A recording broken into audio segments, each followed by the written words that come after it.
Today we will move on to verse number 20. In the last verse, in 19, we arrived at a point where Rama brought Lakshmana to the point where I drops, you drops, the world drops. God, devil, doer, experiencer, all Dvaitam concepts, all of them dropped. Yeah? And Maya ceases. Maya ceases means what? Only Brahman is non-dual Brahman. Only the flow remains. Means what? The movement of the flow is recognized as a movement in consciousness itself. Pure consciousness is not consciousness. In not consciousness, the I first arose. That is the consciousness part of it. That I which arose is called consciousness because it becomes conscious of itself first. So the consciousness word has been given to it because it becomes conscious of itself.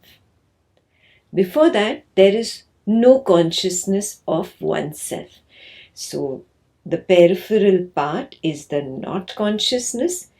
In the infinity of not consciousness arises witness consciousness.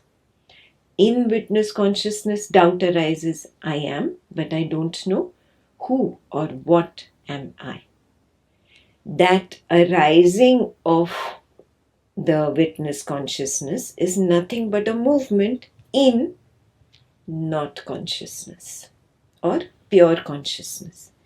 Is that very clear? The movement of I generates the movement of I am this or am I that. It's a question. That is why there are so many I am thises and I am that's. It doesn't stop at the dream. Am I this dream character or am I that dream character?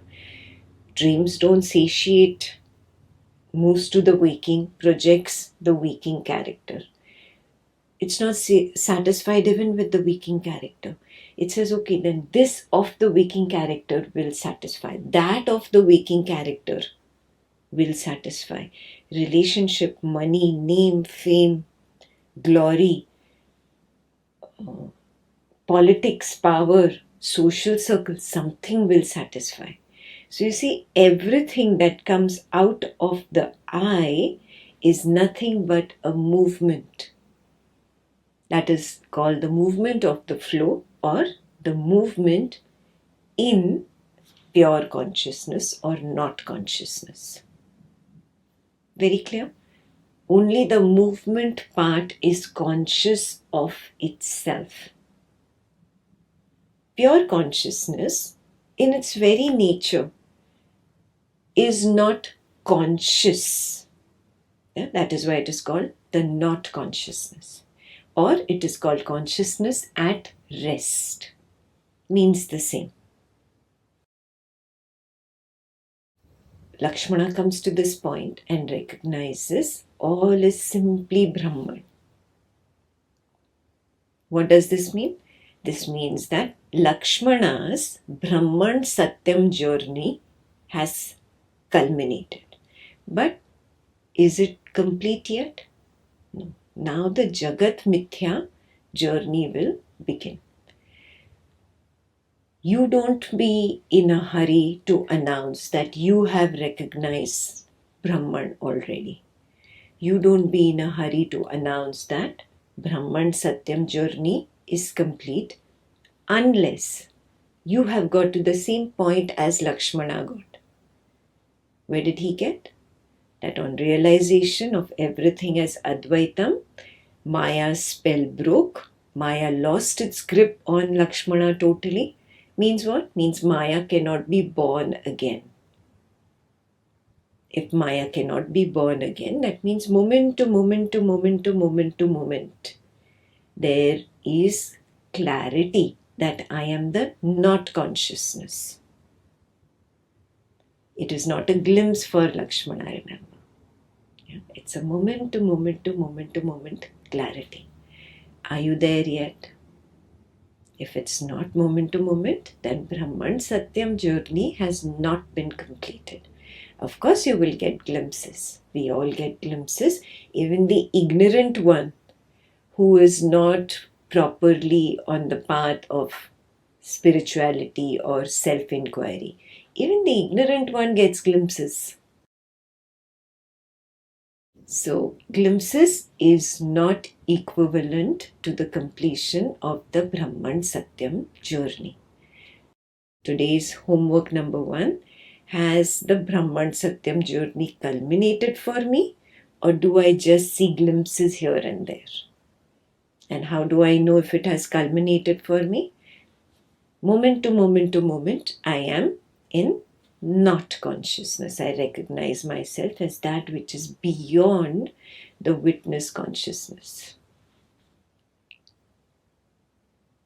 Right now, you can test yourself. Take the stand beyond. Where are you? Are you at the sense of I, or are you beyond the I, that is knowing the sense of I?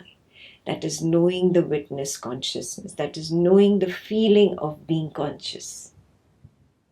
The sense of being conscious. The sense of being alive. Are you beyond that? Are you able to maintain this moment to moment all day? In every situation, in whatever the arising is, whatever the flow brings. If it is not continuous, then it is just a glimpse for me. I have to strengthen it. So now I will continue beyond Brahman Satyam, the Jagat Mithya part of it. How does Lakshmana or any Jnani, anybody who has reached the enlightenment of the Brahman Satyam, the complete journey inwards is done, how does he see karma? Because this entire book is about Karma Yoga, Rama is bringing Lakshmana up to the level of Advaita. Advaita, no two. In Karma Yoga, there was always two. Yes, I am the doer of this. Yes, I am the experiencer of that. There is a duality there. Now, after attaining Brahman Satyam, how does this duality appear to the Jnani? That is what is verse 20. Clear? So I'll read verse 20 first. I'll read it in Sanskrit first, tell you the literal translation, and then we will read from the Ramadrishti book. Verse number 20 from Ramagita. Yadi sma nashta na punaha prasuyate karta aham asyeti matihi katham bhavit tasmat swatantra na kimapi apekshate vidya vimokshaya vibhati kevala. Once Maya is dead, it cannot relapse again. That's the first line of the Sanskrit verse. Once it is dead, it cannot relapse again. So you cannot say, oh, I got a glimpse, but I slipped back into Maya. So I have attained Advaitam, or I have attained Brahman Satyam. No. A glimpse is not what we are talking about here. Here we are talking about moment to moment being there, established. This is the Jnani's verse. Very clear? So for him, Maya is dead. Once Maya is dead, it cannot relapse again. That's the first line. Then how can doership born of Maya arise then? Once Maya is gone, then doership which is always born of Maya, how can it arise? If it is still arising, that means there is something left, something which is not clearly inquired into. When you inquire into something, it's like your fire of observation burns that seed of Maya completely and destroys it. But if your fire of observation is not strong enough, then that seed is still not burnt. Yeah? That you will have to figure out what is it that is still remaining. Because from that seed comes doership again. Clear? So the second line is, how can doership be born of Maya? Then, because in the first line we did, Maya is dead. It cannot relapse again. Clear? Third line is, thus knowledge is independent and needs nothing else. Just that fire of observation is what brings knowledge, self-knowledge. It's not knowledge about the world. It's knowledge about me, who I truly am. This self-knowledge comes only by the fire of observation, which completely burns that seed of ignorance in me. And this knowledge is independent. It doesn't need anything. It solely is capable of delivering liberation. Simply the fire of observation is capable of delivering liberation. Now, this is the literal translation, but it has a deeper meaning. So, let's look at the deeper meaning in the book Ramadrishti. So, I'm reading the verse now from the book Ramadrishti. We are done with looking at the Sanskrit shloka from Ramagita. Ramadrishti, verse 20. Once Maya is rendered powerless, it cannot confuse the witness again. This is the key point. The witness never gets confused again by the waker.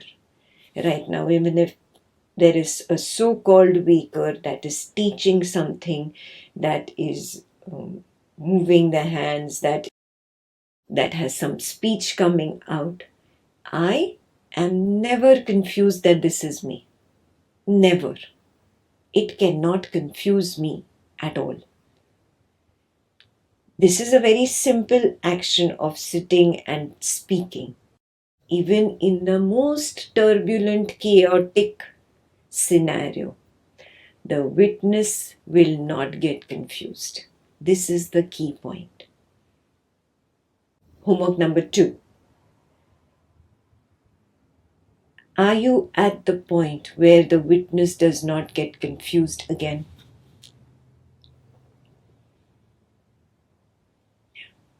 There's no confusion for the witness. It's very clear, I am not Ekta.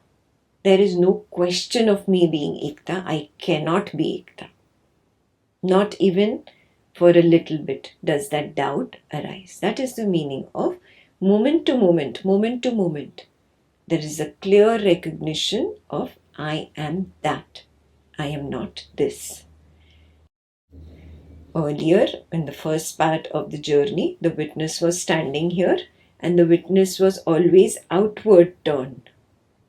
It was the witness, but it was the witness of Ekta.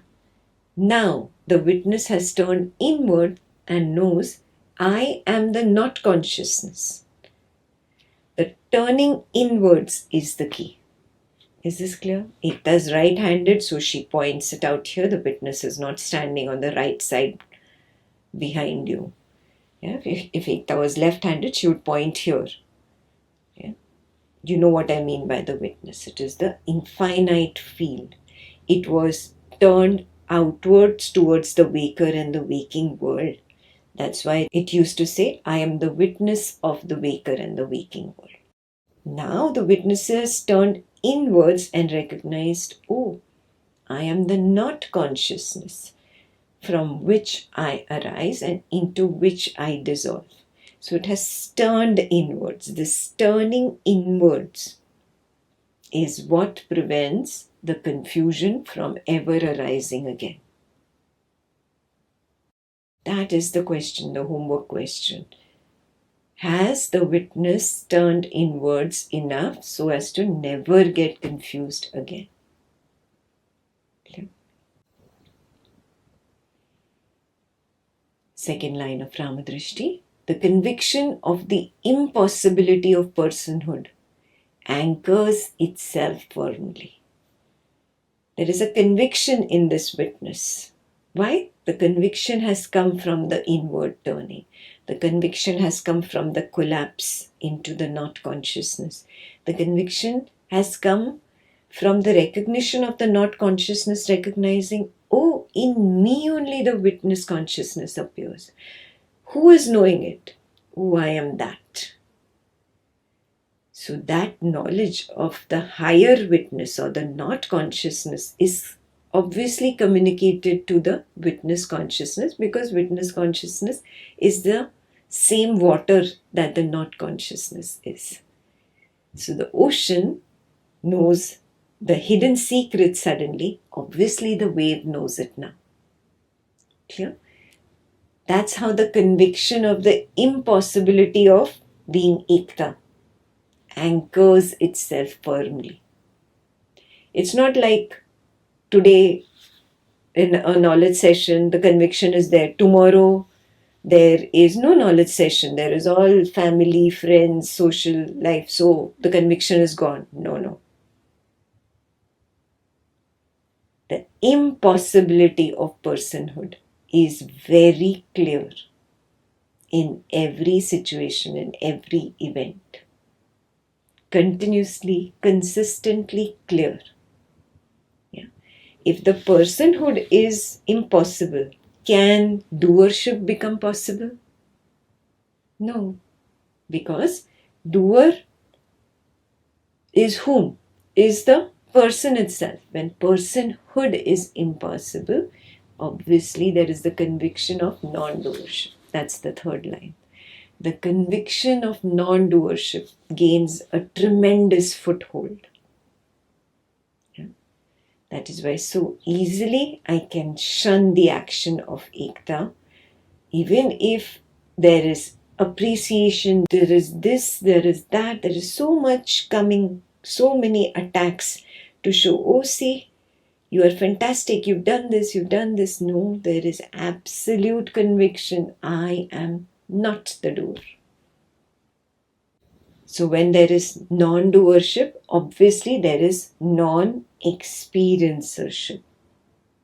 The conviction of non-experiencership becomes strongly entrenched. I am not experiencing all this appreciation, this applaud. I am not experiencing this praise. Or I am not even experiencing the opposite of it, the criticism, the dislike. None of it. It's got nothing to do with me. It's the consciousness's play. When that becomes very clear that I did not do anything to even begin this teaching itself has germinated from the flow.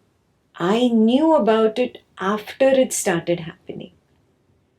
The first website on the spiritual teachings germinated from the flow. It was born first and then I knew about it. The first knowledge session was born first and then I knew about it. I was pushed onto this seat, made to speak, and then I knew what was happening. There is no doership at all. I did not start teaching. I did not continue teaching. I know all these waves after they arise. Then how can I be the doer? I'm only knowing them. That clarity is there. There is no confusion at all about that. Similarly, there is clarity of non-experiencership. This is where your mirror will come. I hope everybody got a handheld mirror. Keep your mirror in front of you. In the mirror, don't look at your face. Turn to a different angle and keep your hand in front of the mirror. Yeah. And wave at the mirror. Just look at the waving action in the reflection. Don't focus on the hand, focus on the reflection in the mirror. Yeah. Wave, look at the reflection of the wave in the mirror. What is that reflection? It is called abhas in Sanskrit. Abhas means reflection or it means shadow. Yeah. Do you understand it? Now keep the mirror on your desk only on the side where you don't necessarily have to see your face. But if you move your hand, you will see the reflection there.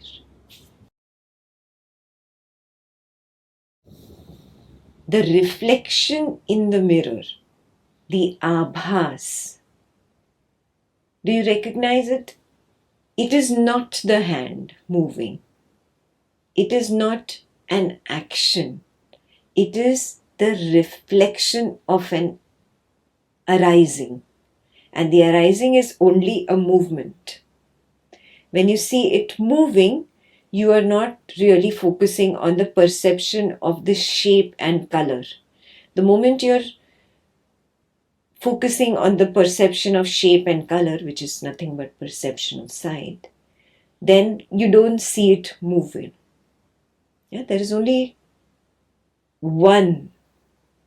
Yes, and there is a very clear seeing that it's only an abhas, the reflection. It is not the real.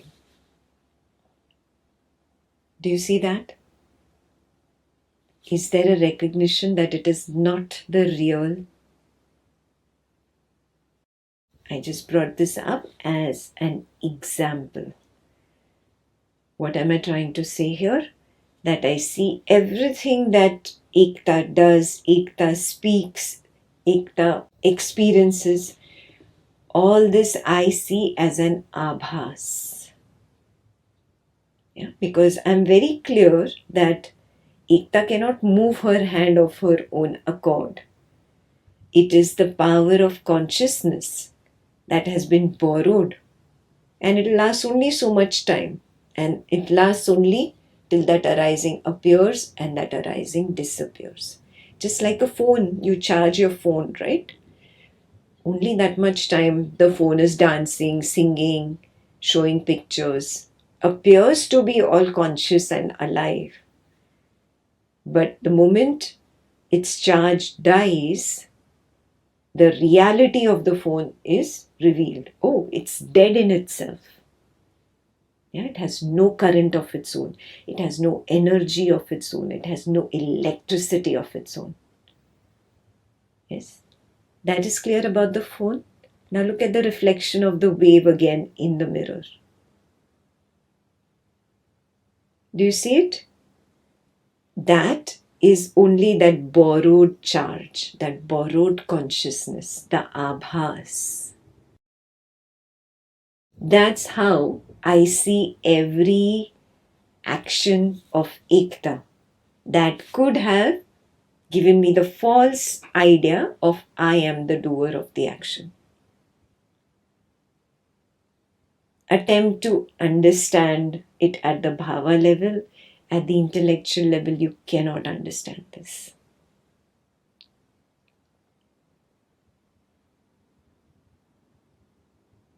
Similarly, you look at the emotion, for example, if it comes up. How would the emotion look in the mirror? Take the mirror closer to your face now and look at your face. Do you recognize there's first is an element of surprise when you look at the face? Yeah. Despite you having addressed this face as I, there is a first element of surprise on recognizing that face. Why is that element of surprise there? What does that element of surprise mean? That That little element of surprise, that is the abhas. Hold on to that. Don't hold on to the story that follows and says, oh, this is my face. This face has been given the label Ekta. Oh, here I have a dimple, and here my eye is smaller, or my nose is very big. All these things come in later, all this description of the face. Put all this aside. That first element of surprise that came on taking the mirror and seeing their reflection there. That is the abhas. That is reality. Reality is, it is not me. It tells you, the abhas tells you, it is not me. It is a borrowed consciousness that appears to be alive right now. Again, look. That moment of element of surprise has gone away. Have you realized? It comes only at the first time when Ekta says, it's not there now. Now the story is there. Oh, big fat nose, ugly eyes, oh, I have a pimple here. All that nonsense has started. All your hair, oh, my hair is turning all grey. All that nonsense has started now. No. Oh, before the nonsense, the first time this came up, the first time, there is that element of surprise. Okay, I'm dramatizing it right now. You're not like this. But there is that little surprise when you see yourself. When the waker looks in the mirror. The waker can have an identification, but I do not identify with it. That is the difference. And what is the waker? The waker is only an arising. First, there is just a mental arising of color and shape. Both put together is the sight. Then there is a mental arising of the movement, turning the head, looking up, looking down, trying to see the nose from the top, trying to see it from down, all that nonsense that you do in the mirror. That movement is known. When the movement is known, the color and shape is not known. It is only arisings, and these are mental pictures. These are mental pictures.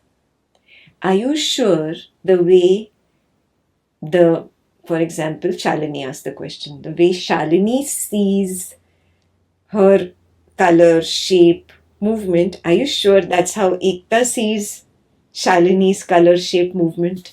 Is there any proof? No. So it's a mental picture. You cannot guarantee that Ekta sees exactly the same color and shape and movement that Shalini sees. It's a personal mental picture. Consciousness itself has pretended to become a person. Like you work, for example, in a play. So you pretend to become that queen. And you memorize those lines. You wear the queen's costume. You go onto the stage and you perform. So you have limited Shalini into that little role of the queen and that little story of the queen. In reality, are you limited? No. Backstage, you're Shalini again. In reality, you're not limited. So like that, there is no person. So there's no personhood. So there is nothing like personal. Yeah. So it is not a personal arising. It is consciousness that has pretended to take on this role.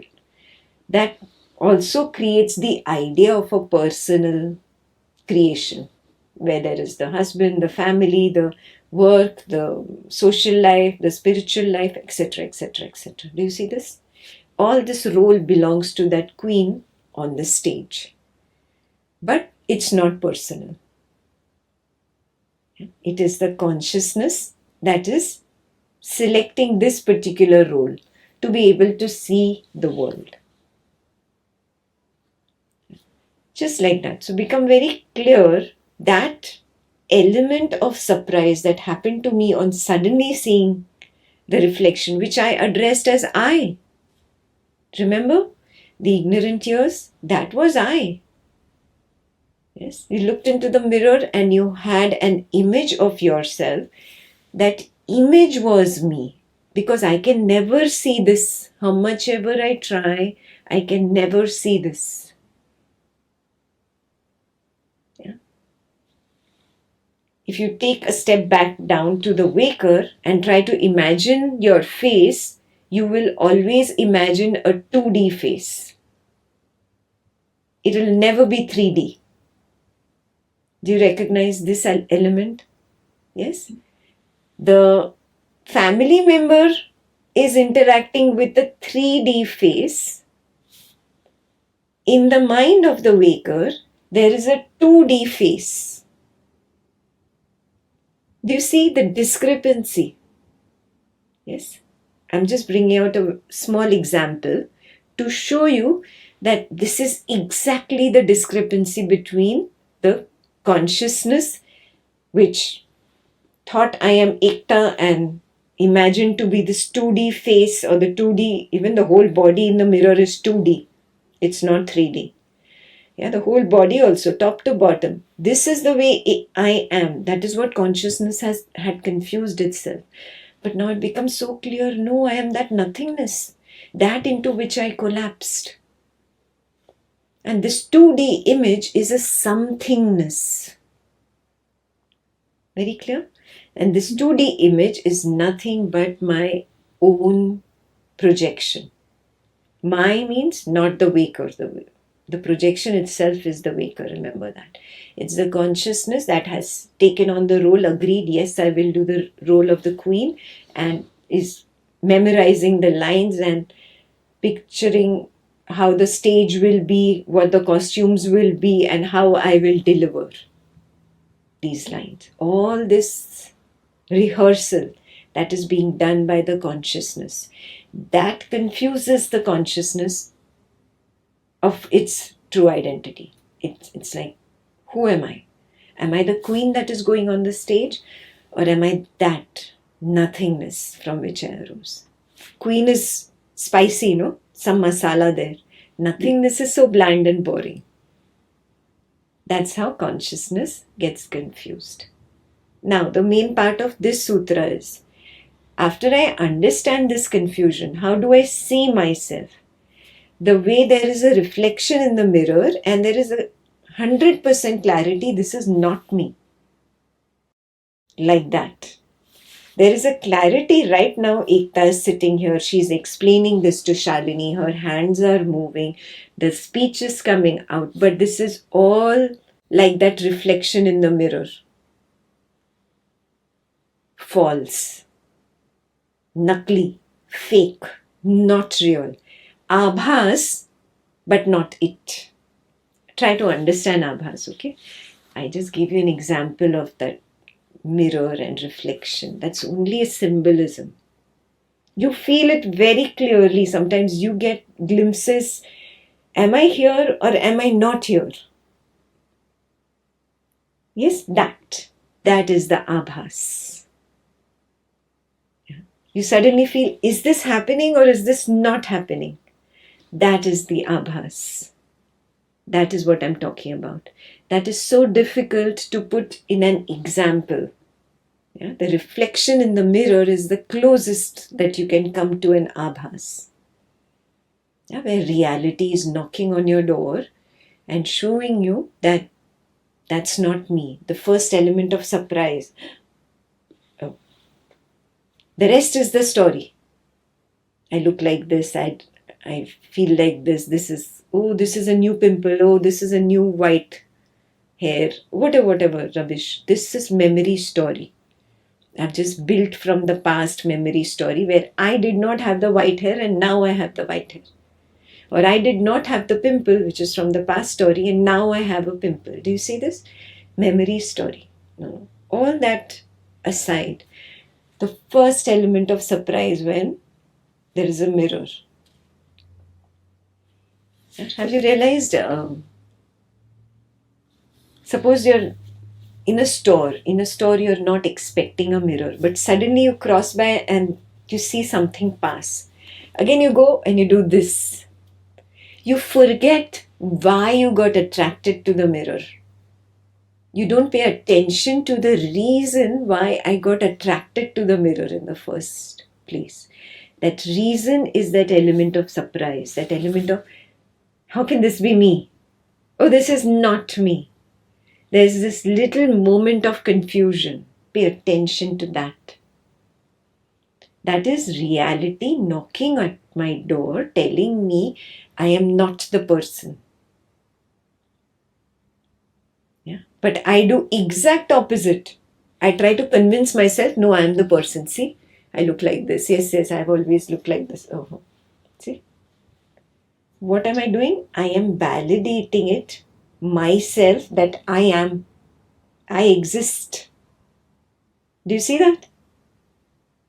And if you were passing by with a cart and all and you had items in your cart, see, I am the doer. Yeah, and I am going to experience all these wonderful items when I go back home. I am the experiencer. The whole story is there in that mirror in the store, which you didn't expect was going to be there. Yeah, but that first element of surprise, that was the abhas. You must look very clearly at the first. The first arising comes with the truth. I always miss the first. And that first always is a big question mark. It's a doubt. It's a doubt about who am I? I don't like that doubt. That is why I validate after. In retrospect, I validate. See, I am this, I am that. Yeah? Just the thing of looking in the mirror and straightening the hair, straightening the dress. That's enough. That's sufficient self-validation. I am. That first element of surprise. That was the abhas which was conveying the truth to me. Next homework for you. Do I recognize this sudden abhas that comes up every now and then as a knock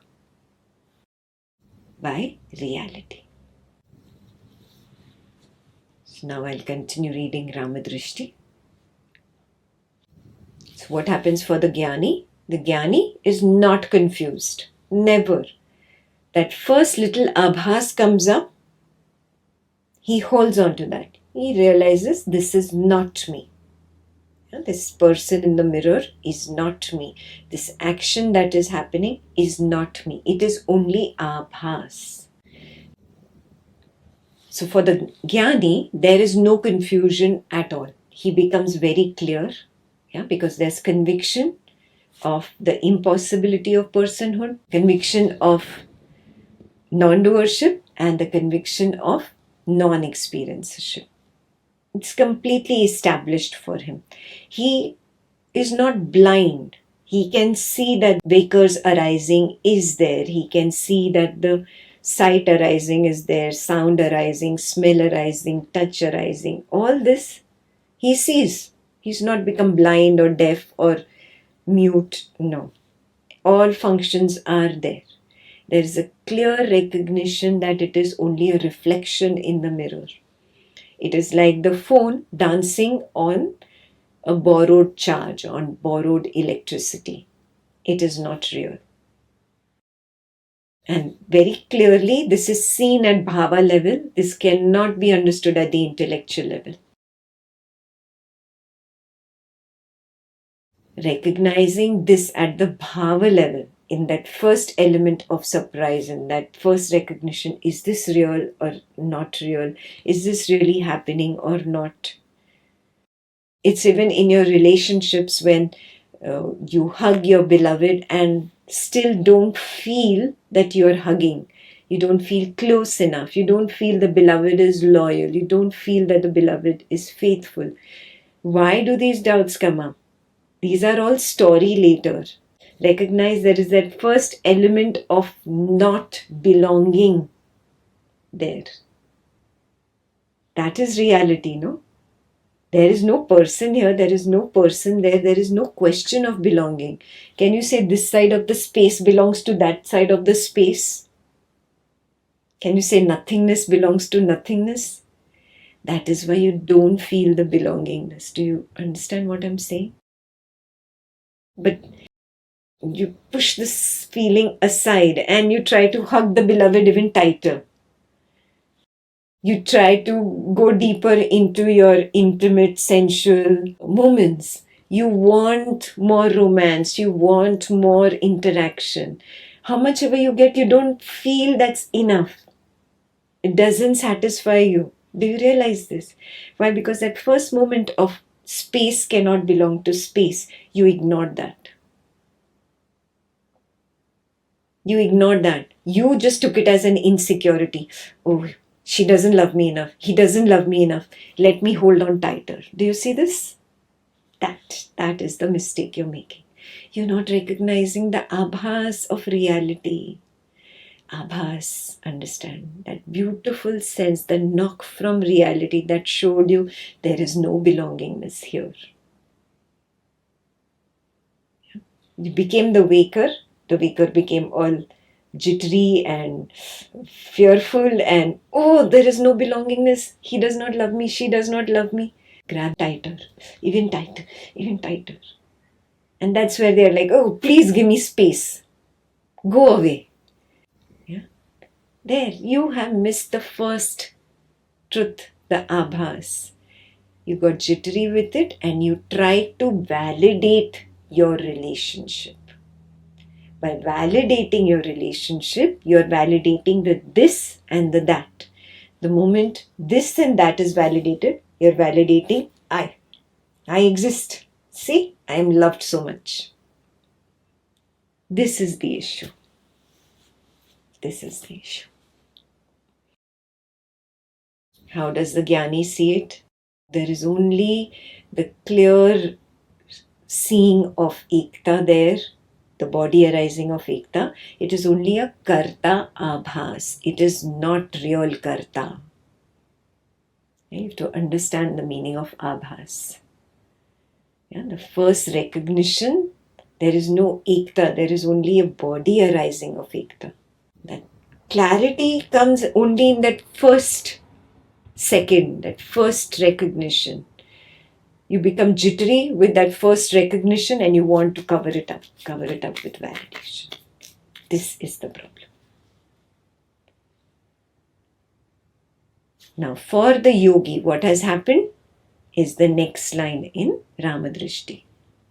Hence, what can germinate the sprout of karma yogic understanding of I am the doer of selfless action? He does not go beyond the first abhas. He's become very clear at that first abhas. Oh, yeah, space cannot belong to space. There is no I here. This is not real.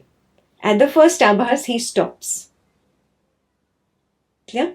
If there is an abhas of just the body arising, of see, I am this, he recognizes this is only karta abhas. It's not truly there. When there is the arising of some action, oh, Ekta is doing such a fantastic job.